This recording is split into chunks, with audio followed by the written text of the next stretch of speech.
Welcome back, dear listeners, to another Reddit video. In today's video, a father contacts his kid after 20 years and expects everything to be alright. Our first post is by Noah. Entitled Mom is upset that I did my job and had to inform her that her son is misbehaving.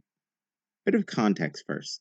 I'm a manager of a before and after school child care program in my local public school district. The company that I work for is privately owned and sort of rents out the space in the schools.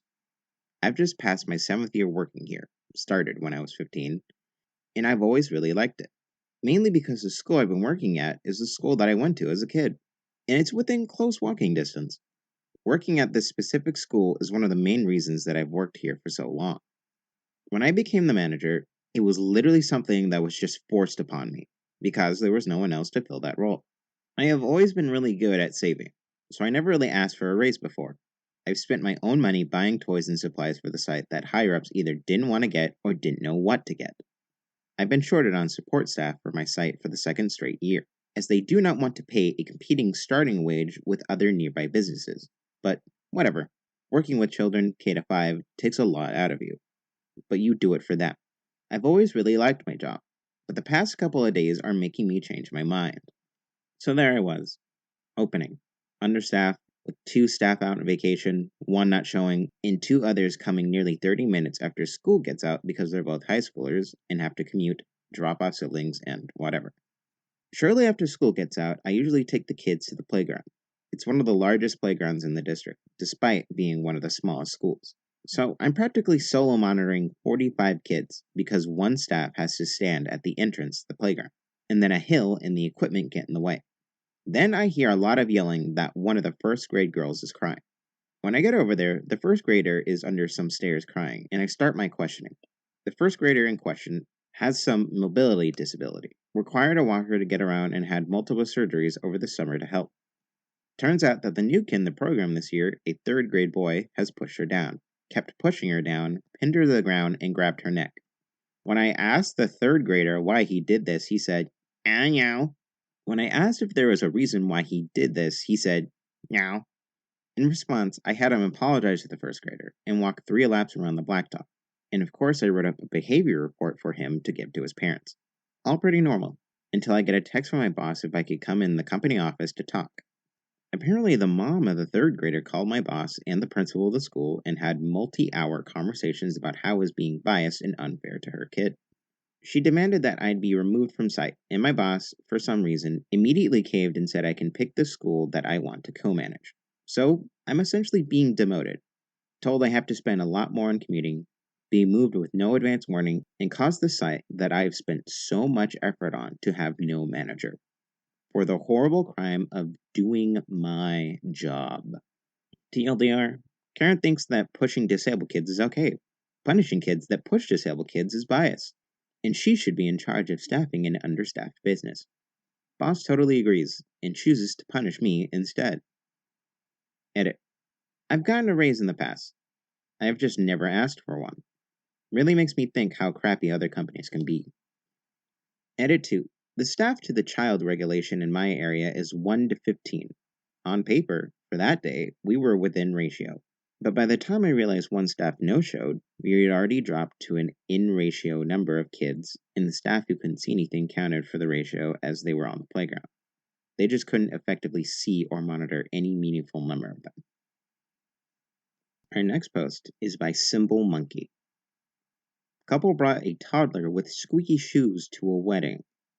Some dear friends got married the other day, and it definitely was not a child-free wedding. The 2 toddlers were mostly well-behaved and as quiet as toddlers can be expected to be. Except for the damn shoes. The point of which it came to a climax of, how the hell did you think this was acceptable, was during the dinner speeches. Parents and close friends delivered beautiful speeches.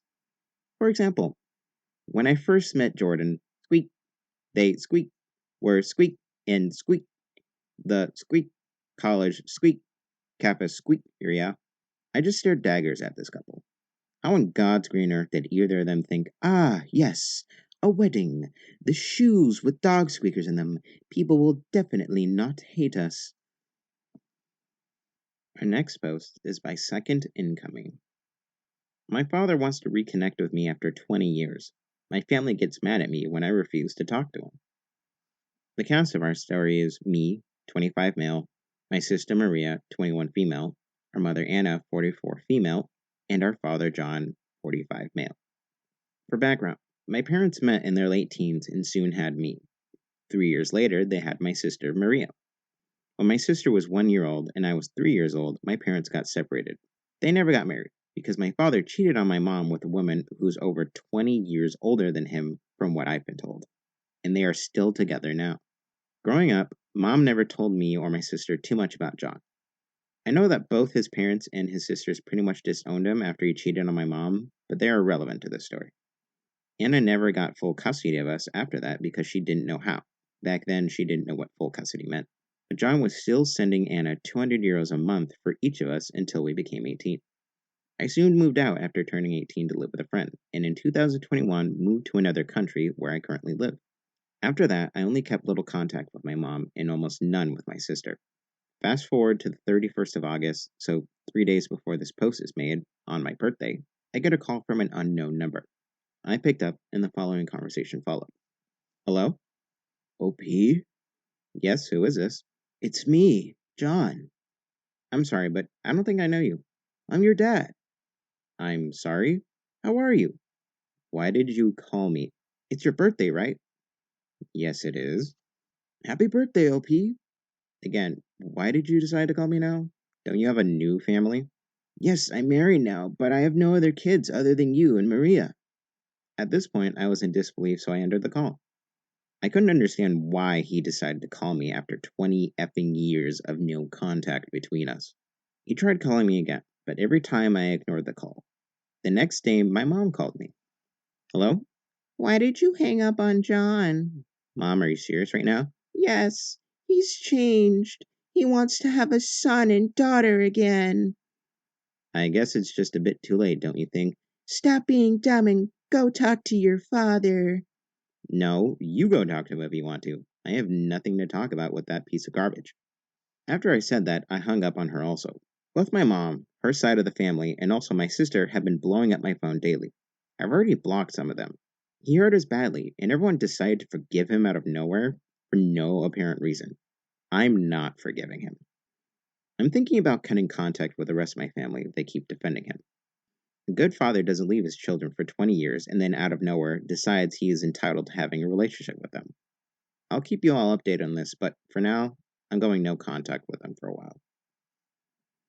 Down in the comments, people are discussing about how he might be dying or needing an organ donor of some kind. But honestly, OP, you don't need that man in your life. It really does feel like he just needs you for something, but he's not entitled to your time or anything that you could possibly give him. Keep strong. And honestly, your family forgiving him is their own thing, but forcing you to forgive him as well, nah. If you do want to go no contact with them, that's really up to you. I'd ask them why first, and if they don't give you a reasonable answer, then nah. Thank you, dear listeners, for tuning in to another Reddit video. If you would like to, click another video. And if you would be so kind as to like and subscribe. Thank you very much.